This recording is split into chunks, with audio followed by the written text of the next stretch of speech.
Oke, selamat datang kembali di Rakyat Kapitalis season kedua, episode ke-26. Kali ini kita akan membahas mengenai redenominasi rupiah. Jadi dari yang Rp1.000 menjadi Rp1.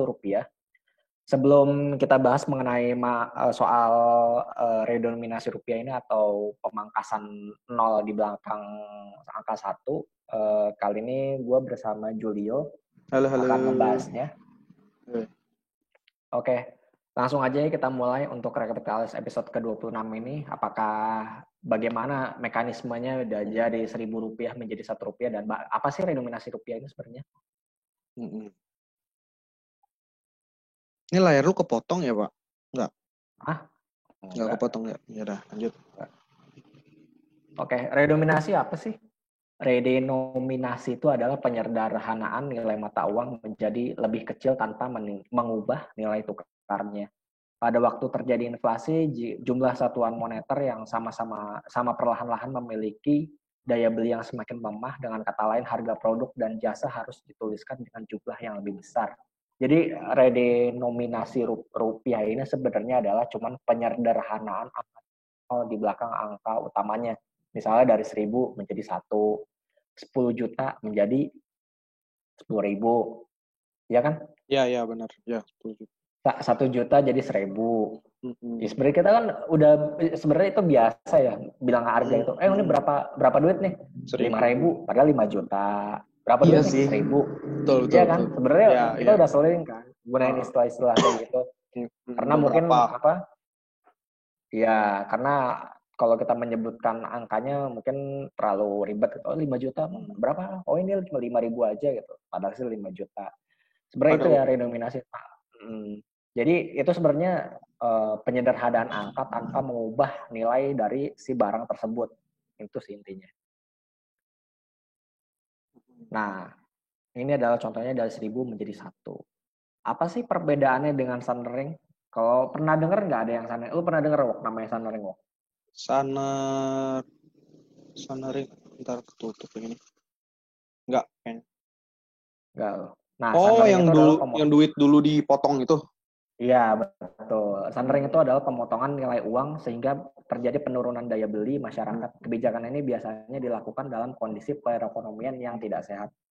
Indonesia pernah yang ngalamin namanya Sunring, redenominasi juga pernah. Jadi Sunring itu terjadi pada tahun 1950, yakni waktu Menteri Keuangan Syarifudin Tarumanegara. Masyumi.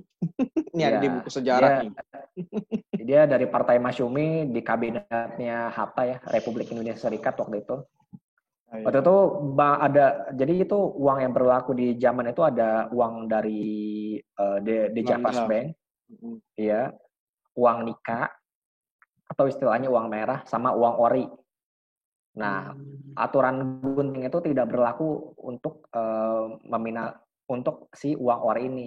Yang digunting itu cuma di bank dari yang keluaran di Javas Bank sama uangnya Nika. Soalnya waktu itu ada mata uang yang beredar di Indonesia 23, ada yang dikeluarin di Javas Bank, uangnya Nika sama uangnya ori. Karena waktu itu Belanda kan masih ada di Indonesia waktu tahun 1945 sampai 49 itu masih Indonesia. Jadi ketiga uang ini masih ada dan ori itu adalah uang Republik Indonesia. Karena ejaan lama jadi OE kan. Uang Republik Indonesia. Nah, jadi kalau penerapannya itu di Sunring itu waktu tahun 50-an itu ya. Jadi uang di Javas Bank sama uang Nika pecahan golden 5 ke atas digunting. Diguntingnya tuh benar-benar digunting, tepat bagian tengahnya menjadi 2. Gunting yang sebelah kiri berlaku sebagai alat pembayaran yang sah dengan nilai setengahnya dari jumlah semula. Sedangkan yang kanan bisa digunakan sebagai alat pinjaman berupa obligasi yang bernilai setengah dari nominal semula dengan bunga 3% setahun. Obligasi ini nantinya diganti atau dibeli oleh pemerintah. Dengan kata lain, gunting bagian kanan dimaksudkan untuk investasi jangka panjang. Jadi duit yang sebelah kirinya itu buat pembayaran nilainya setengah dan uang yang sebelah kanannya itu buat ditabung di investasi sama nanti dibeli sama si pemerintah itu jadi obligasi. Dan itu ada Sunring ini inflasinya jadi terkendali segala macam. Itu benar-benar work sih waktu di tahun 50-an itu. Indonesia berhasil keluar dari krisis karena kebijakannya si Menteri Keuangan Syarifudin Prawijaya. Makanya sampai detik ini pun Pak Syarifudin Prawijaya dijadiin salah satu tokoh yang terhormat lah di Kementerian Keuangan itu. Bahkan dia punya gedung sendiri di sana. Namanya nama dia. Nah, plus minusnya redenominasi rupiah ini apa aja sih? Kalau plusnya satu, redenominasi rupiah ini akan mendorong mata uang rupiah lebih efisien dengan memotong beberapa nol. Ada yang tahu nggak berapa APBN kita sekarang totalnya? Sekitar 2.000 triliun. 2.000 triliun. Sekitar 2.000 triliun. Itu 2.000 triliun kan nolnya ada berapa? Triliun kan ada 12 ya. Ditambah nolnya 3. Itu sebenarnya bukan 2.000 triliun lagi, namanya 2 kuadriliun sebenarnya. Kalau benernya ya. Benernya 2 kuadriliun. Dan kalau misalnya dipangkas, jadi kan kita sekitar 2 itu doang ya. 2 triliun. Enggak 2 triliun. Kan dibagi 1.000. Kan 2.000 dibagi 1.000. 2.000 triliun. Dibagi 1.000. Kan bagi 1.000 kan? Iya, 2 triliun ya. Gitu. Ini bisa diperdebatkan sih yang plus yang kedua, ini bisa meningkatkan citra rupiah dari mata uang lain dunia sebab banyak negara yang sudah terlebih dahulu menggunakan nominal sedikit pada mata uang mereka. Ini bisa diperdebatkan karena ya nggak ngaruh-ngaruh amat sih menurut gue ya. Menurut lu gimana? Image kan citra, bener dong. Image aja. Iya, image sih, cuman iya image aja sih. Iya, jadi kan $1 nggak jadi 10.000 rupiah, jadi 10 gitu. $1 tuh sama 14 rupiah. 14,5 rupiah gitu. Ada kesana iya, sih kayak keren ya kesana. Kuat gitu kan. Padahal sih ya sama aja. jadi mengubah nilai kan. Benar sih, tapi jadi kayak ini orang, mindset orang aja sih gue rasa, sugesti orang terbiasa. Itu sama aja kayak ngubah BI rate dari jadi 7 days reverse repo ya kan? Karena sebenarnya mau nurunin sebenarnya. Ya nggak sih? Mau nurunin. Tapi waktu dari BI rate ke 7 days repo rate tuh pengaruhnya lumayan loh. Iya, BI rate kan agak lama kan. Kalau diganti jadi BI 7 days repo rate kan langsung lebih cepat aplikasinya ke pasar. Waktu itu sebenarnya. Iya juga. Nah, yang ketiga itu adalah redominasi bisa stabilitas nilai tukar rupiah dan nilai kenaikan harga atau inflasi. Sebab rupiah yang stabil turut menjaga inflasi. Ini yang nomor 3 juga bisa diperdebatkan karena lira itu sebenarnya nanti kita bahas ya di slide selanjutnya. Itu kan dia redenominasi juga kan. Itu dia mata uang kan sempat lumayan tuh. Jadi cuma 6,7 berapa lira itu per dolarnya kan. Tapi pada saat mata uangnya dihajar ya tetap aja turunnya signifikan juga meskipun angka nolnya udah dibuang ya. Angka nolnya udah dibuang. Cuman kan kalau misalnya orang ini kan adalah percentage kan. Misalnya dari 6 jadi 10 gitu kan. Itu kan berapa persen itu penurunannya. Ini mungkin kalau di saham lah ya. Sama kayak stock split, coba bayangin. Kayak stock split kan sebenarnya nggak ada. Tapi image-nya dan liquidity tuh kayak lebih murah gitu ya kan. Murah kan jadinya, liquid jadinya kan. Lebih liquid. Terus orang ya udah, jadi sekarang ekspektasinya orang terhadap BBRI kan nggak jadi belasan ribu, jadi cuma 3 ribuan gitu. Kalau ntar kan menuju lagi, balik lagi ke kayak seakan-akan menuju lagi lah kan, gue juga nggak tahu sih. Seakan-akan mau menuju lagi ke kayak Astra lah berarti kan. Gitu. Kayak Astra paling gampangnya lah ya. Udah di stock split, balik lagi ke atas, stock split, balik Unilever juga ya. Unilever, iya. Stock split, balik ke atas lagi gitu. Bukan balik sih, stock split naik lagi, stock split naik lagi gitu. Gitu sih. Cuman ya karena redominasi ini akan terjadi banyak koma-koma, ini yang dikhawatirin minusnya. Kekhawatiran terjadinya hyperinflasi karena penyerdanaan uang bisa mengakibatkan para pedagang menaikkan harga ke atas. Contoh harga buah sebelumnya 8,5 rupiah menjadi 9 rupiah. Harga sepeda 5.000 rupiah menjadi 5.500. Bisa. Ya tapi kan ada kan? 5.501, 5.502 masih ada kan? Iya, itu bisa. Sebenarnya menurut gue ya, sebenarnya lu coba deh. Sekarang uang berapa sih yang efektif lagi? Emang uang 100 rupiah efektif 200 rupiah?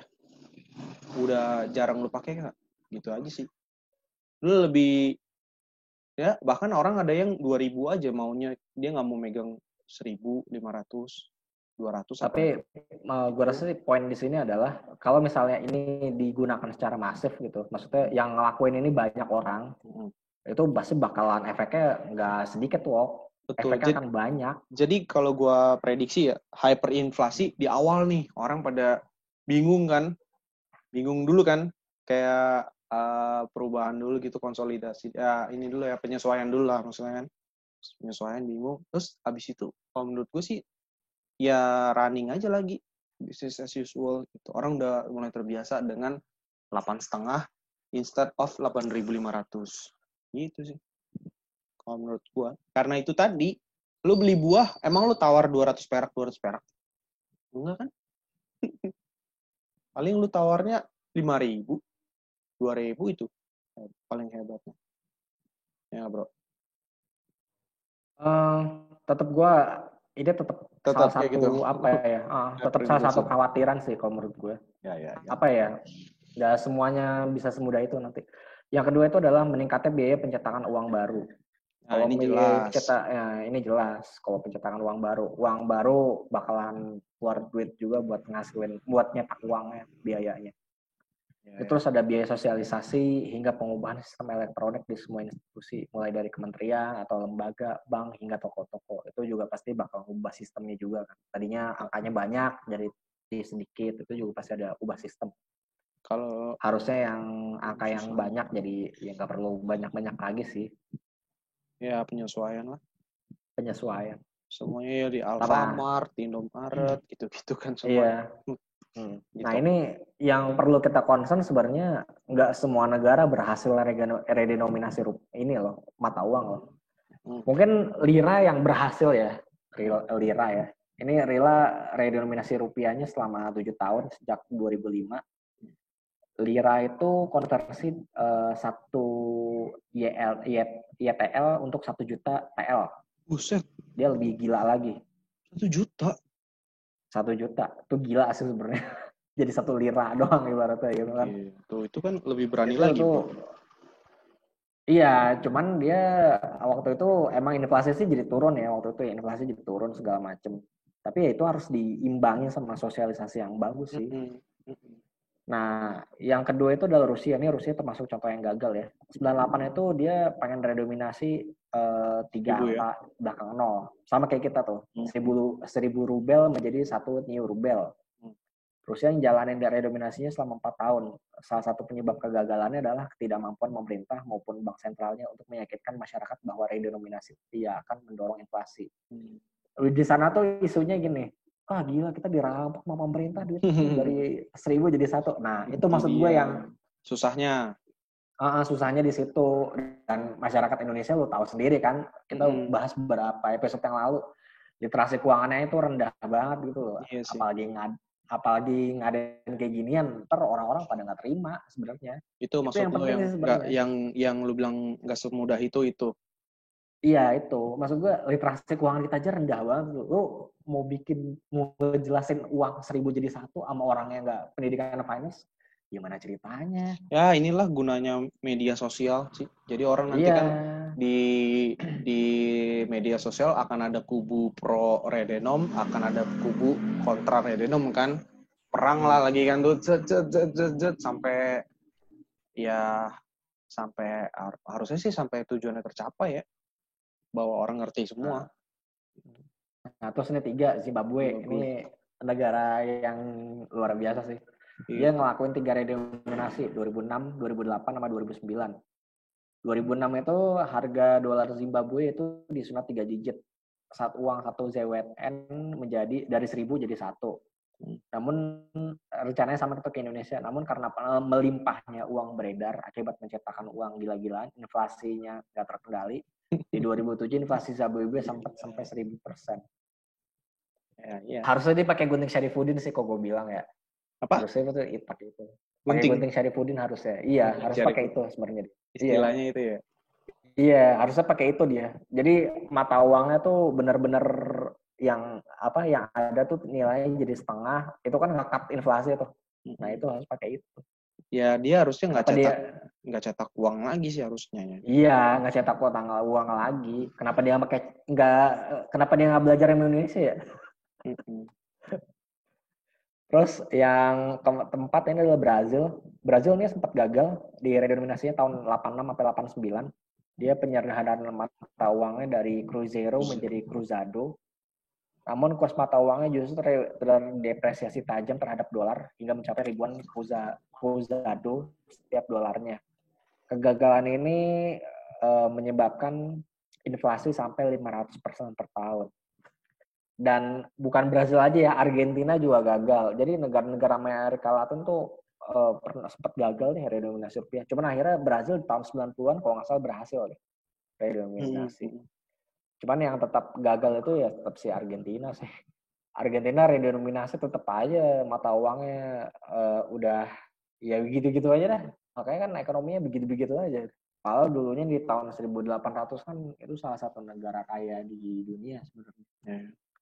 Nah, bagaimana perkembangan redenominasi di Indonesia gitu? Rancangan RUU-nya itu udah masuk dalam rencana strategis Kementerian Keuangan, udah masuk PMK juga di tahun 2020 sampai 2024. Di PMK nomor 277 tahun 2020 itu setidaknya 2 alasan mengapa penyederhanaan nilai mata uang rupiah. Pertama untuk efisiensi, yang kedua itu penyederhanaan sistem transaksi.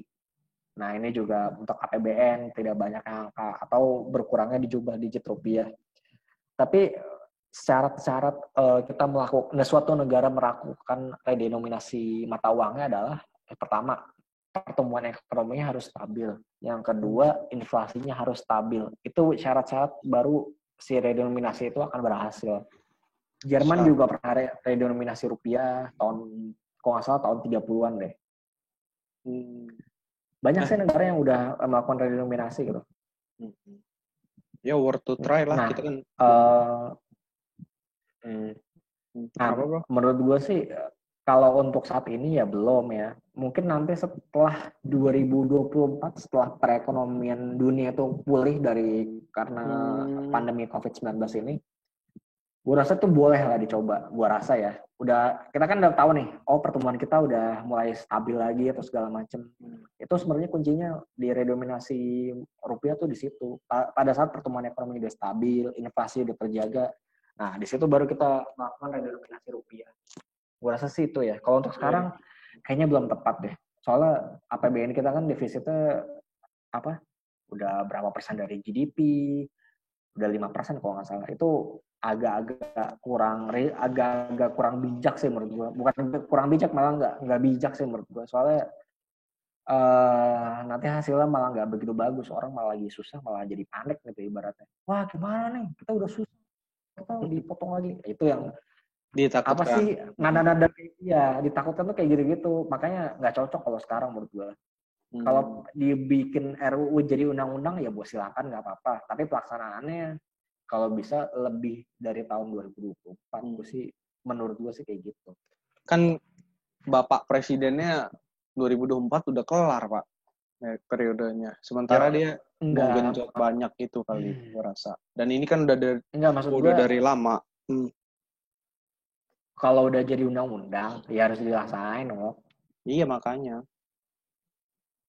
Ini RUU-nya kan kalau udah jadi belum. Ini RUU-nya belum kan? Udah masuk prolegnas, program legislasi nasional, itu udah masuk. Kalau udah jadi undang-undang ya berarti ini tinggal pelaksanaan aja mau kapan. Iya. Mungkin itu kalian. Ya kalau misalnya misalnya di presiden yang baru ya belum tentu dilakukan gitu kali. Presiden yang sekarang mikirnya gitu kali Pak Jokowi. Iya itu lihat nanti sih ya, masih panjang juga perjalanan, masih 4 tahun lagi. Kita juga masih meraba-raba Kita aja masih belum tahu nih, masih ngeraba-raba nih tahun depan ekonomi bakal kayak gimana, tahun 2020 udah kayak gimana. Ini masih meraba-raba sih. Makanya kalau misalnya dipaksakan, takutnya malah orang jadi spekulan malah muncul. Itu aja sih intinya. Mungkin kita langsung ke market preview aja sih ya untuk pembahasan selanjutnya. Untuk market preview sendiri, nah ISG kita minggu lalu prediksinya bullish ya waktu itu. Kita prediksinya bullish ke sekitar ke 5.100-an lah. Sebenarnya udah nyampe belum sih 5.100-an? Belum. Udah ya? Tadi. Udah, Wok. Tadi. ISO udah. Udah. Tadi tuh ISO udah nyampe 1.100-an. 1.112. 5.112, sorry. Udah nyampe 5.112. Jadi prediksinya udah tepat, udah berjalan sesuai dengan skenario. Ya, selanjutnya untuk minggu depan seperti apa nih prediksinya? Gue sih udah nggak optimis lagi sih. Ya ini juga di sini aja. Lu udah nggak optimis? Ya, udah mulai nggak optimis gue. Gue tadi aja udah mau gue jual semua saham gue, tapi nggak naik lagi. Tadi mau gue jual semua saham gue tadi. Iya. Kemarin sih sebenarnya harusnya gue jual sebagian lah paling enggak. Gue kan juga anyway udah tinggal dikit kan saham gue sebenarnya. Udah gue jualin kan. Nah, tadi mau gue jual tuh kemarin. Hari ini sebenarnya tadi gue liat market. Terus gue tinggal sepedahan.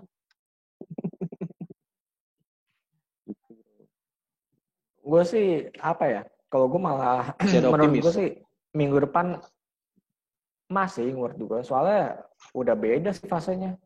Asal masih bisa support terus naik aja, itu udah beda ceritanya. Ya kalau ada higher high nggak bisa. Iya, higher high sama higher low-nya ya. Itu udah beda sih ceritanya. Nah, kuncinya ini di minggu depan sih. Iya, ini kan sebenarnya depan besok juga jadi kunci sih, Pak.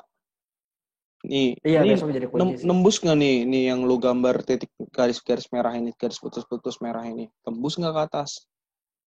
Ya kan? Nah itu, ya. Itu kan level resistennya dia lah kan ya. Bisa tembus nggak garis itu? Kalau misalnya itu bisa tembus, harusnya sih bisa lanjut. Gitu. Tapi nah, coba kita lihat mungkin saham-saham pendorongnya BCA. BCA nggak ada remnya kayaknya beberapa hari kemarin. Nggak ada remnya.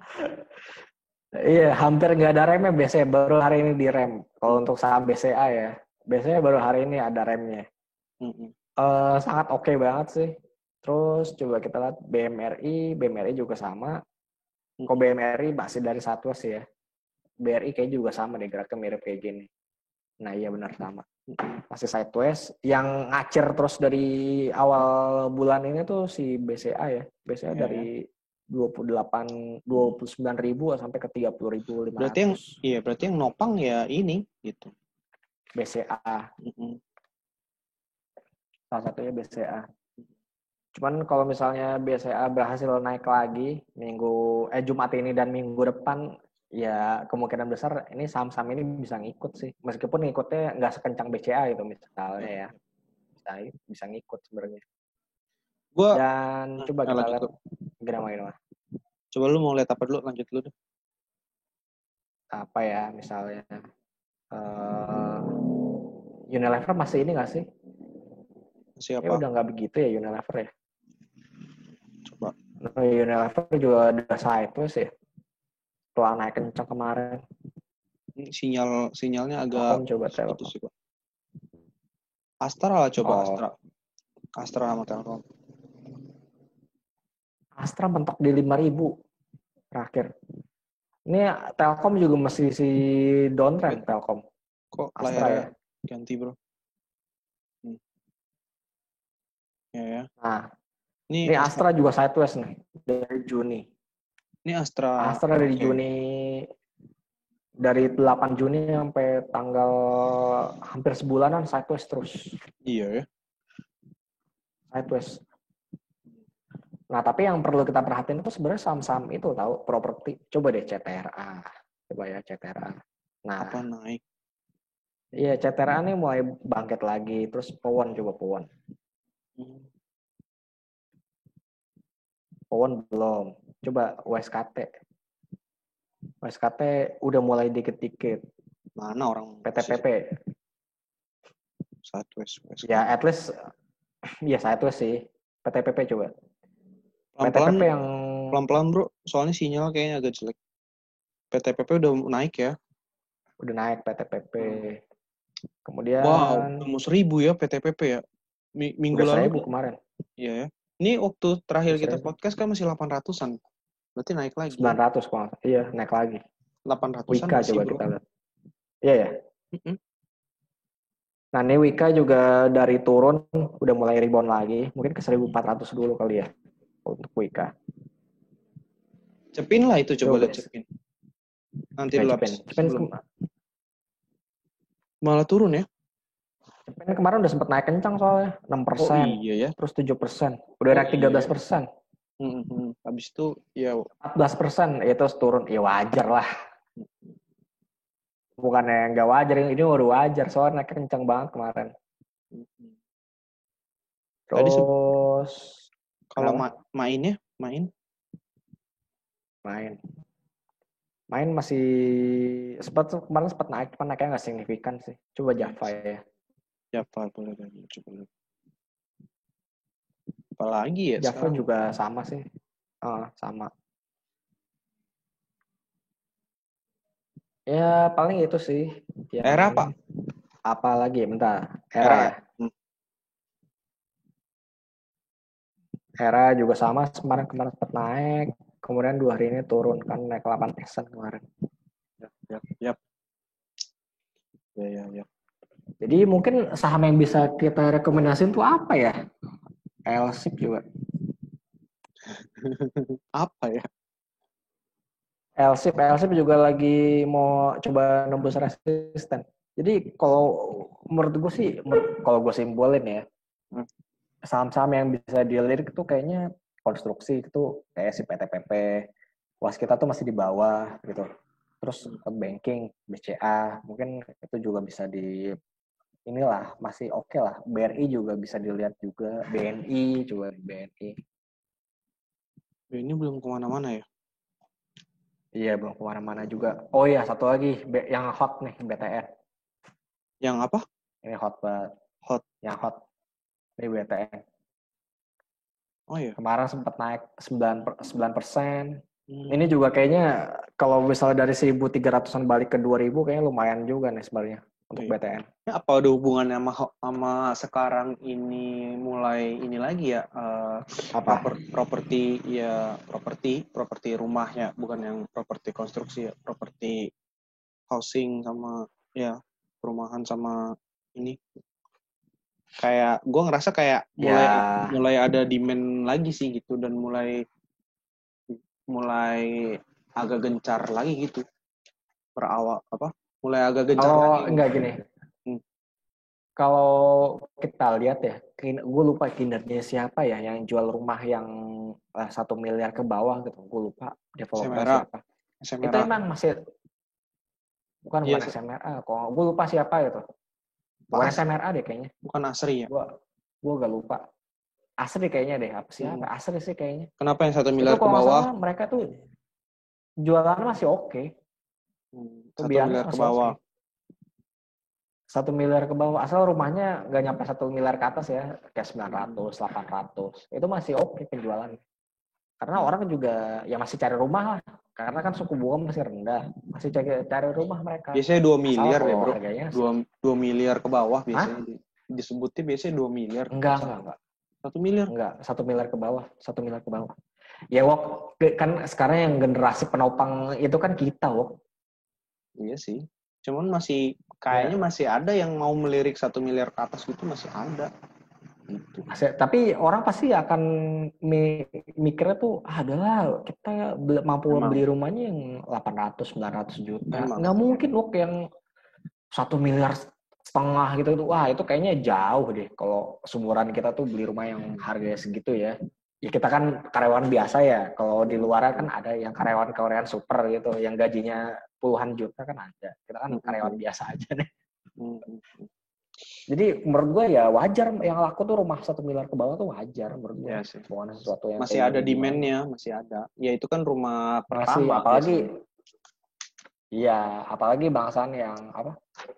Yang harganya 600, 700. Itu bukan dari developer utama ya, developer yang biasa-biasa aja gitu, yang namanya nggak terkenal gitu. Itu pasti Iyalah. ada yang jualan harga segitu. I see. Oke, Pak.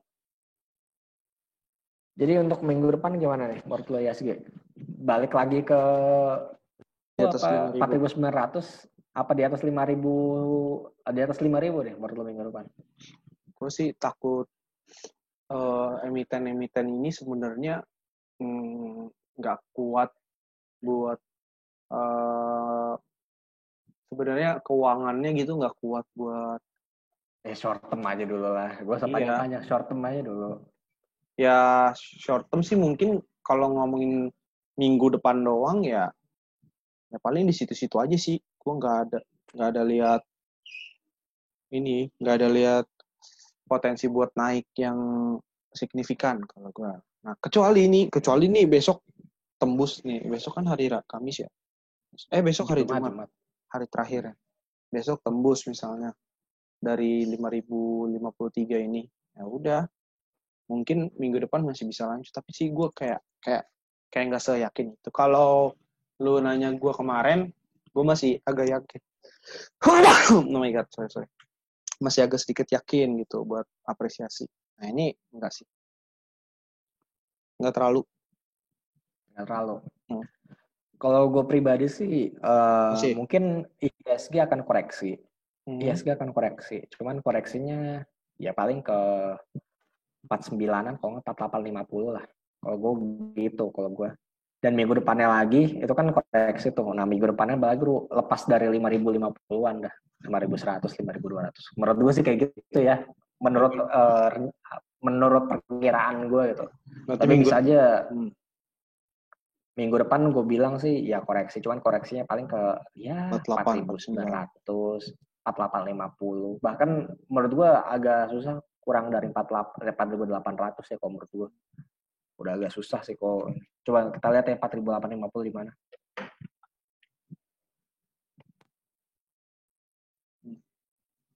Nah, 4.850 di sini, Wok. Jauh loh. Iya, itu di situ. Jauh loh sebenarnya. 4.900 coba. Tengahnya. Nah, di sini 4.900. Oh, enggak deh. Oh, iya, sorry. Nggak begitu jauh. Makanya gue bilang make sense-nya 4.900 sampai 4.850 tuh di situ sebenarnya. Kalau misalnya kurang dari situ kayaknya udah enggak deh. Udah gitu. Enggak, apa peluangnya tuh udah lebih kecil menurut gue ya.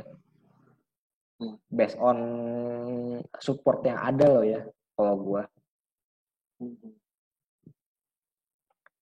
Jadi ya mungkin itu aja dulu prediksi dari kita ya untuk ISG minggu depan tuh seperti apa. Jadi kalau menurut gue ISG akan berada di 4.900 sampai 4.850. Kalau lo Juli, iya, gue mungkin di situ juga lah. Tapi gue mungkin masih bisa lower lah. Harganya. Ya paling gue lebih. Kalau Julio mungkin lebih lower lagi, lebih pesimis. Mungkin 4.800 sampai 4.750 ya mungkin ya. 4.700 gitu lah. Nah mungkin itu dulu dari kita, gua dan Julio pamit undur diri dulu. Jangan lupa untuk follow Twitter kita di Rakyat Kapitalis. Kalau ada pertanyaan bisa kirim email juga di rakyatkapitalis@gmail.com. Di YouTube kita jangan lupa untuk di like dan subscribe Rakyat Kapitalis. Podcast kita sekarang ada di 2 channel, yakni di Spotify dan di Kurio. Namanya Rakyat Kapitalis, kalian search aja, ada di sana. Demikian gue dan Julio pamit undur diri dulu. Kita akan berjumpa kembali di episode berikutnya. Bye-bye. Bye-bye.